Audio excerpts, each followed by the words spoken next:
Framework has unveiled their 16-inch modular laptop, and they've been meticulous in not labeling it a gaming machine. Yet, with its most celebrated feature being a swappable GPU module, accompanied by promises of future upgrades, it's quickly gained acclaim from PC gaming enthusiasts as the blueprint every gaming laptop should follow. But the question stands, do you even game, bro? Hey guys, it's CJ from Elevated Systems, and in my continuing deep dive series, we're taking a closer look at the gaming chops of the Framework 16. I do things a little differently here, however. Instead of just piling on benchmarks and flooding you with graphs and charts, I'm going to share some baseline numbers for the comparison fans out there. But here's the deal. I've been hands-on gaming with this laptop for the last couple of weeks, and I'm just gonna share that experience with y'all. Now, I had plans to test the discrete RX 7700S graphics, the integrated 780M graphics, and even throw in a Thunderbolt eGPU for good measure. Unfortunately, Framework sold me a borked machine, so I can only use the discrete GPU with the laptop. I'll vent about that later. For now, we're shaking up the original plan, and I'll be delving into the gaming experience across both Windows and Linux.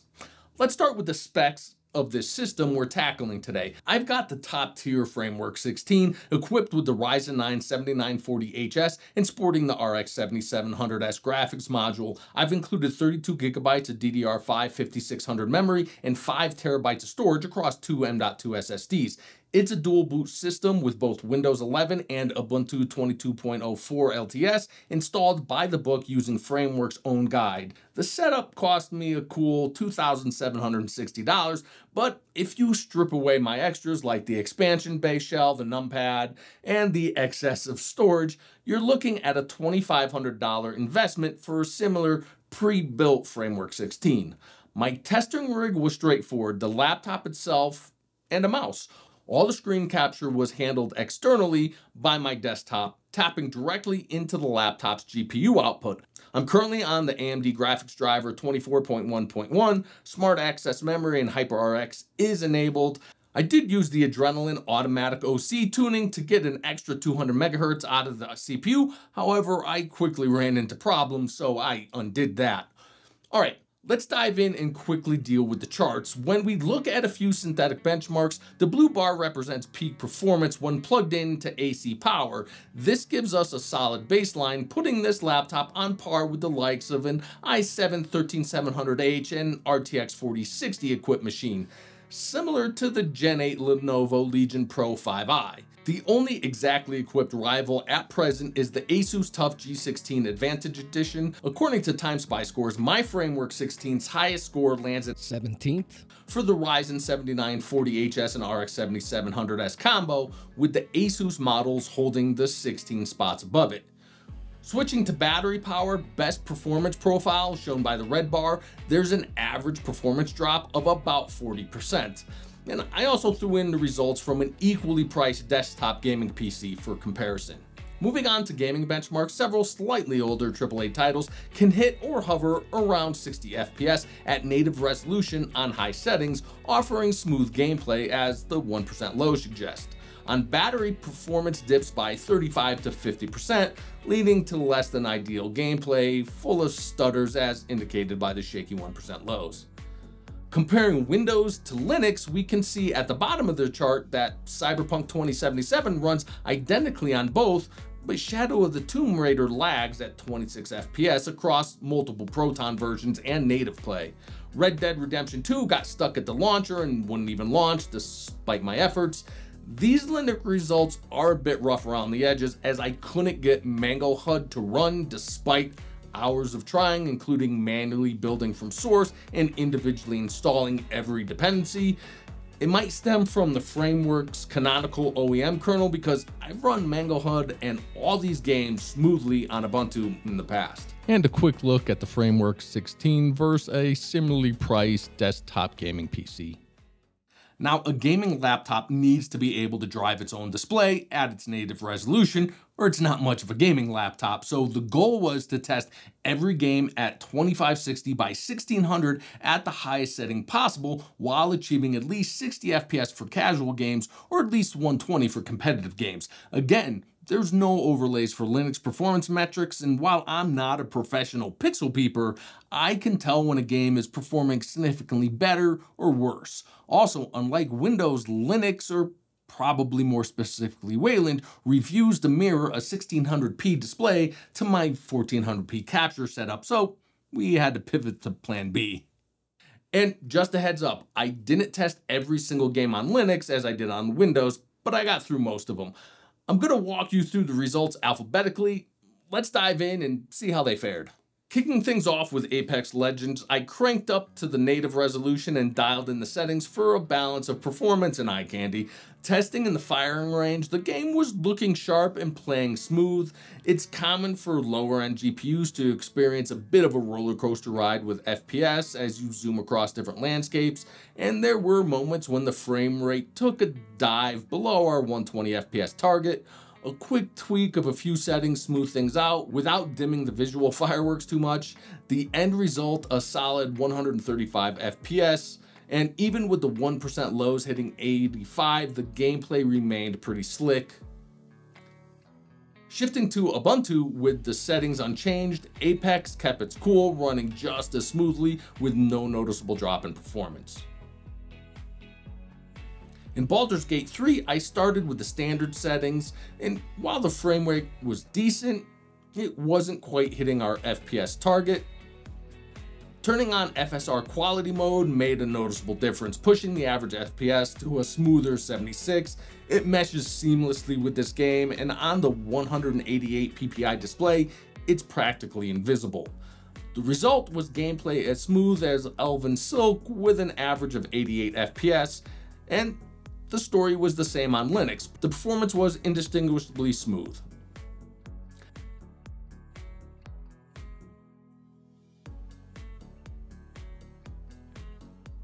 I also put Borderlands 3 through its paces, knowing that in-game performance often outpaces the benchmark results. And that held true for the Framework 16. In-game FPS stayed nimble, averaging a healthy 71 FPS.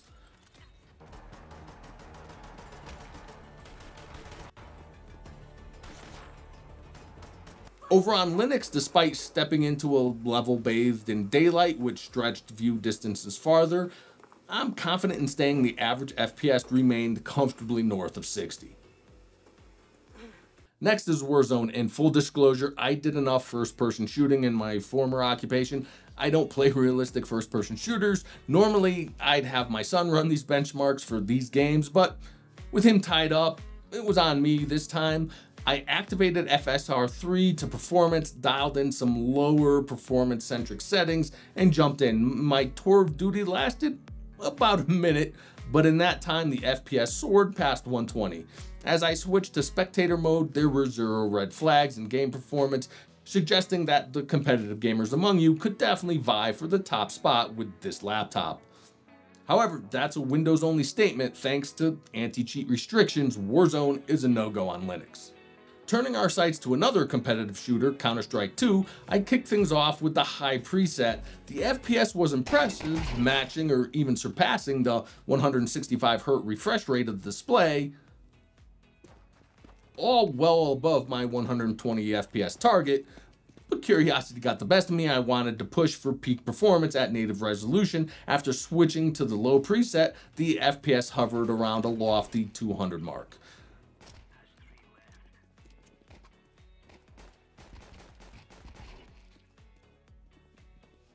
Notably, in our first encounter of this sort, performance on Linux didn't just match, but actually surpassed Windows, with the FPS rarely dipping below 200.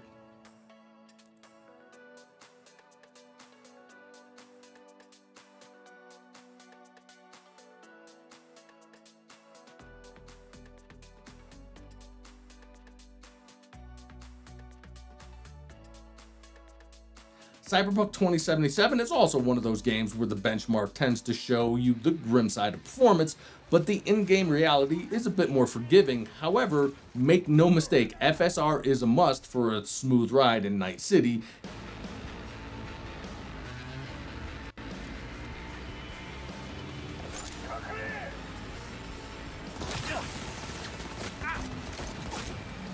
And a word of caution for the ray tracing enthusiast, even the lowest setting will cut your FPS in half.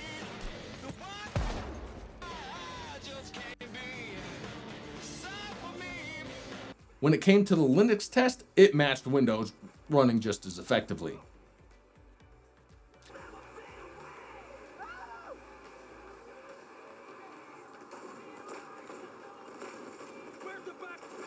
Doom Eternal was a demon-slaying delight on ultra settings with the FPS count soaring over 120.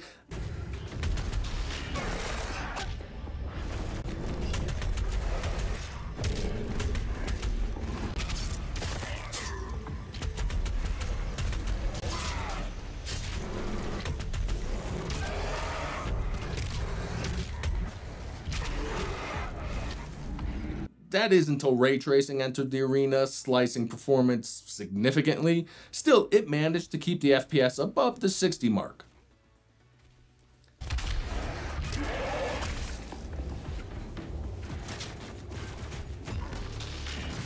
On Linux, the performance was on par,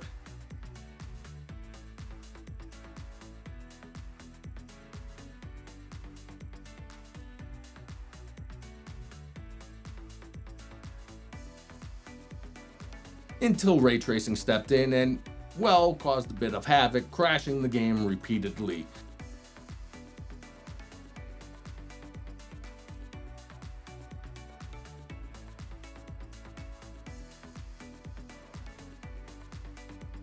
But with ray tracing off the table, ultra nightmare settings were engaged, and the FPS stayed in the sweet spot of around 120. Next, I jumped into the Final Fantasy VII Remake, mainly because it's my current gaming obsession.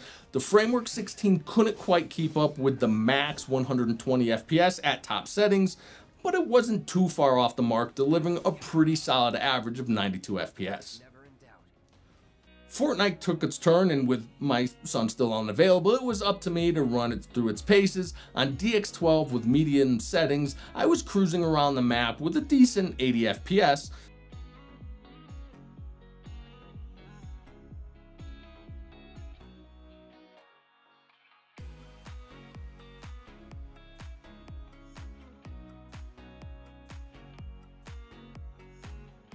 But here's a tip, if you switch to the Performance API, the FPS shoots up to the competitive range around 200 FPS.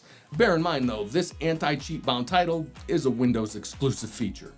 In God of War, I kicked things off with the graphics set to high at native resolution, and it was a playable odyssey, averaging just over 60 FPS. There were a few dips into the 50s, so I switched on FSR quality, which boosted my average FPS to a more consistent 76.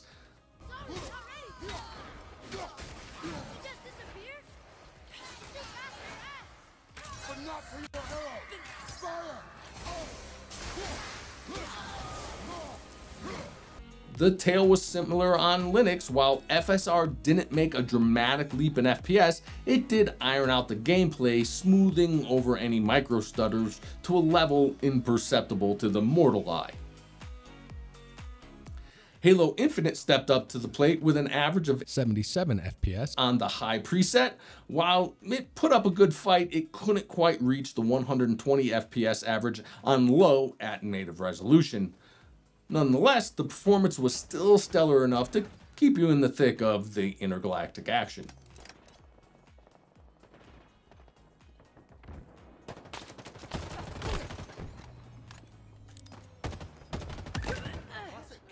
Okay, now I typically wouldn't test a game this fresh out of the gate, preferring to wait until most of the initial kinks are ironed out. However, Helldivers 2 was by far the most requested game y'all wanted to see tested, and it turned out to be probably the most demanding. While the game was definitely playable, it's clear that optimization isn't its strong suit yet. I could see visual differences with settings and FSR changes, but the impact on performance was minimal.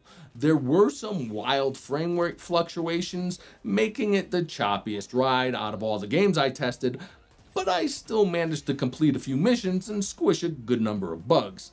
I expect visual performance and visual quality to improve over the next few weeks, and hopefully they'll also fine-tune the game's matchmaking.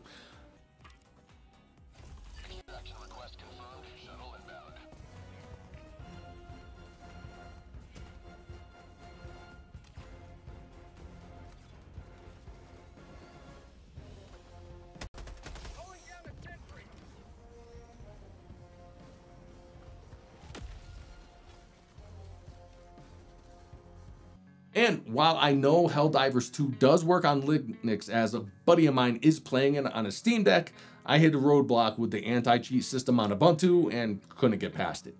Palworld, another popular request, is also fairly new but has already seen several patches. Running at full resolution with the medium preset, gameplay was smooth, averaging around 70 FPS.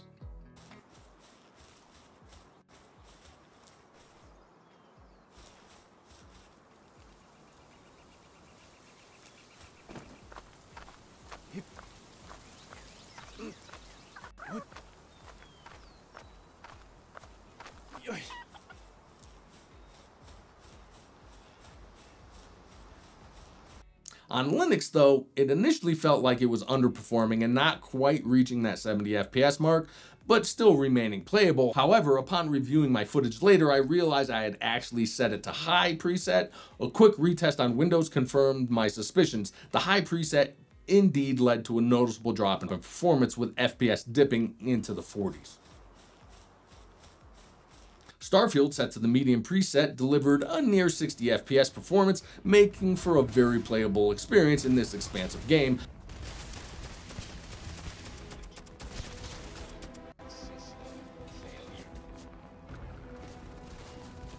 However, when I switched on frame generation, while there were some fidelity issues around the edges, so it's not quite flawless, it did give the FPS boost up to the low 90s.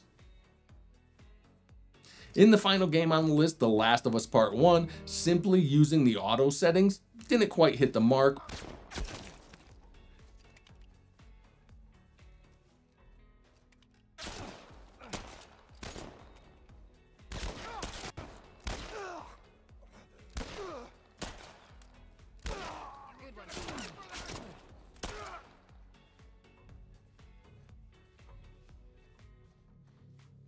But enabling FSR quality mode did the trick. Although the game did dip below 60 FPS occasionally, if I wasn't keeping an eye on the overlay, I wouldn't have even noticed.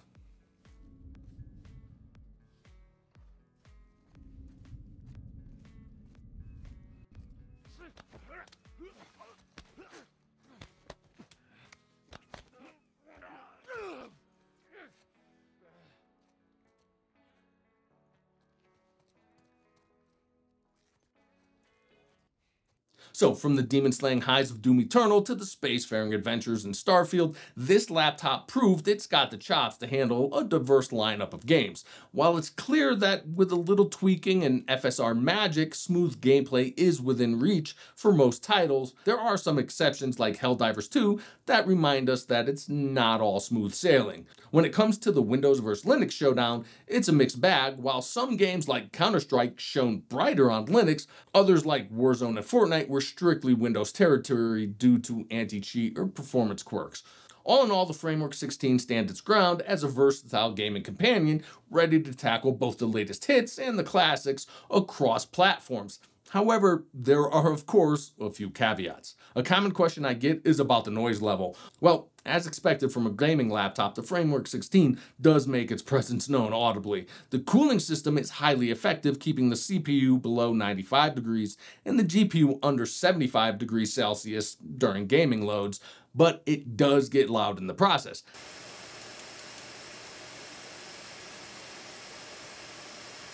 This is pretty standard for any gaming laptop with a robust cooling setup. However, the speakers pack a punch, delivering clear and loud sound that can easily compete with the fan noise at maximum RPM.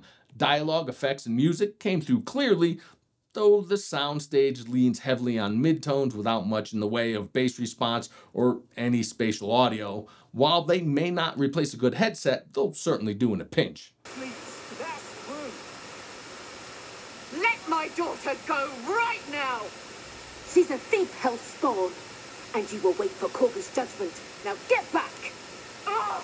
As for battery life, gaming on battery power isn't the Framework 16 strong suit. Performance drops significantly, and you'll see a steep decline in frame rate consistency. In my test, the battery drained from 90 to 20% in under an hour during gaming.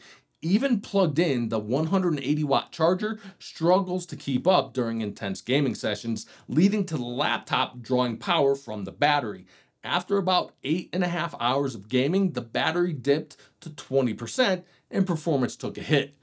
Frameworks customer service indicates that this isn't typical, so I'll be revisiting this with a replacement unit. And yeah, you heard that right. They're replacing my entire laptop. This takes me back to why I had to cut short my testing today, skipping the iGPU and eGPU test. Those of you who caught my unboxing and first impression video might recall that my framework had some fit and finish issues. A bezel pinching the LCD screen, input spacers protruding, and the standard expansion bay refusing to slide into the chassis. The real kicker was when I swapped out the GPU with this bay, and it was not only a struggle to install, but it also flat out didn't work. I had a 3D printer humming in the background, so I didn't immediately notice that the fans were silent. But during benchmarking, I discovered the input deck was scorching hot, reaching around 140 degrees Fahrenheit, all because the fans weren't spinning. Kudos to AMD and Framework though. The CPU managed to chug along through a TimeSpy, Port Royal, and partway through a superposition run simply by throttling itself. Impressive, but it's a bummer that my brand new laptop is essentially non-functional in its more efficient form. After a lengthy email chain over 20 threads deep with more than 50 photos and videos sent, Framework has agreed to replace the entire laptop. However, due to high contact volume with their RMA and repair team, it might take some time. There are obviously some significant issues with the Framework 16 rollout. Despite the hiccups, my overall verdict on the gaming performance of the Framework 16 equipped with the RX 7700S remains unaffected. Is this the ultimate bang for your buck gaming laptop? Well, absolutely not. If you're hunting for the best price to performance 16-inch gaming laptop, this isn't your rig. It's priced $800 to $1,000 more than a similarly spec'd and performing 16-inch gaming laptop and is significantly outclassed by comparably priced competitors. However, I know that's not the main draw for most of my viewers. Most of you are aligned with Framework's mission to bring back user-serviceable, repairable, and upgradable electronics to the consumer market. You're rooting for their success, hoping it'll encourage others to adopt the same philosophy. While I strive to remain fair and objective in assessing the hardware in front of me, I share your enthusiasm for that mission. For those considering the Framework 16, you'll be pleased to know it holds up well in gaming. I was expecting the need to tweak settings farther for smoother gameplay or even dropping down to 1200p resolution, but it handled demanding games better than expected, often without needing extra performance boosts. For Linux gamers, aside from a few titles and the usual anti-cheat hurdles, gaming performance was virtually identical to Windows. Still, it's not for everyone. If you're not a fan of upscaling tech or you're aiming to push some noticeable ray tracing, this isn't the GPU for that. All right, folks, that wraps on our deep dive into the Framework 16's gaming performance. We've navigated through the galaxy of games, cranked up settings, and even faced off with some Linux challenges. While it's clear this laptop isn't the undisputed champ of price to performance, it's a solid contender for those who value upgradability, repairability, and sustainability in their tech. So if you're in that camp and gaming is on your agenda, the Framework 16 can definitely bring the fun. As always, keep those comments and requests coming in. I love hearing what you guys want to see next. Don't forget to like, subscribe, and hit that bell for more tech adventures. Until next time, game on.